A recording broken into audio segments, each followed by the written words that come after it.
When the Reserve Bank considers interest rates, it's mandated to look at both inflation and unemployment. The RBA target is for underlying inflation, as we know, to be between 2 and 3%. Inflation historically has been produced by the Bureau of Statistics on a quarterly basis. By contrast, employment numbers are produced on a monthly basis. Since October 2022, the Bureau of Stats has produced a monthly inflation indicator, which is not as detailed as the quarterly survey. So in many eyes, it's not considered to be important either by the markets, maybe even by the Reserve Bank itself. But from November this year, the ABS will produce a monthly inflation survey, which will have the same detail as the quarterly one. To explain why it's happening and how, Australia's chief statistician and the head of the ABS, Dr. David Gruen, joins me now. David, many thanks for your time. Can you just explain what was the procedure or the lead up to the decision to make this very detailed monthly survey? Certainly, Ross. So we, as you have said, we introduced the monthly CPI indicator in 2022 when inflation had kind of accelerated, and we thought that there was benefit in providing a more up-to-date information. But at the time, we were only in a position to produce this indicator, which updates about 2/3 of the basket of goods and services every month. And after we'd been producing that for some time, we pitched to the government the idea that we could create a full monthly CPI. That means updating the full basket, or at least those items that are updated monthly. Some small proportion of the CPI is not updated monthly, so you don't need to update those numbers every month. Things like education fees. Yes. Yep. So, David, tell me this. Was it the Treasurer who rang you, or did you ring the Treasurer to get the funding to do this? Because that obviously is what it came down to.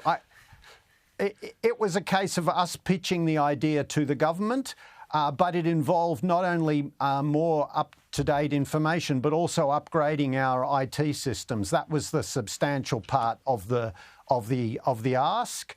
And it's part of our modernisation program. The system that we currently use for prices dates back to the beginning of the inflation target, by coincidence. So that's the early 90s.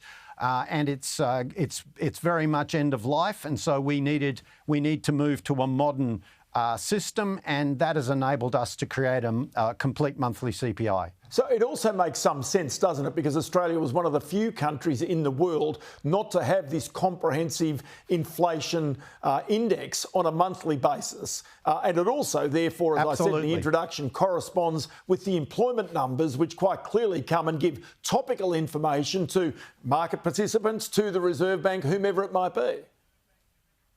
That's right. That's right. The employment numbers have been monthly, I think, since 1978, so for a very long time. And as you say, this kind of gets us abreast of world best practice. We were the only G20 country not to have a monthly CPI, and as of November, we will join that club. OK, so then tell me about the actual 2/3 or the 1/3 that will now come into this basket, the numbers that will actually make the difference and make this a more topical piece of information for the markets and for the Reserve Bank and the government. So it was the harder to measure things. There are things that required updating of our systems that that we needed to add to the update. And I guess the other critical thing is that, as I said, we need a modern system. Now, the other thing worth being aware of is that when we publish the first results in November of this year, we're going to publish 18 months of data. So we've been collecting the complete monthly CPI since April of last year, and so when we first publish in November, we'll publish 18 months worth of data. It's going to be fascinating to watch. There's one other thing I want to talk to you about. I understand you're also doing some testing right now on the 2026 census. Now, we don't actually get our census documents until next year, but you're already doing the testing. Just explain what you're doing there. Sure. It's a standard part of our procedures to run a big operational readiness exercise about a year out. and so it's a voluntary census. We basically reproduce what we're going to do in August of next year. We reproduce it with about 60,000 households across a range of places in Australia to make sure that we've thought of everything and that there aren't any glitches in our processing, because it has to all work on the, when we get to the main event, it has to all work seamlessly. And it's such an important piece of information, isn't it? And this is the reason why you test it so early. That's right. And there's going to be a new pathway for people to be able to get to access the census, and that's via MyGov.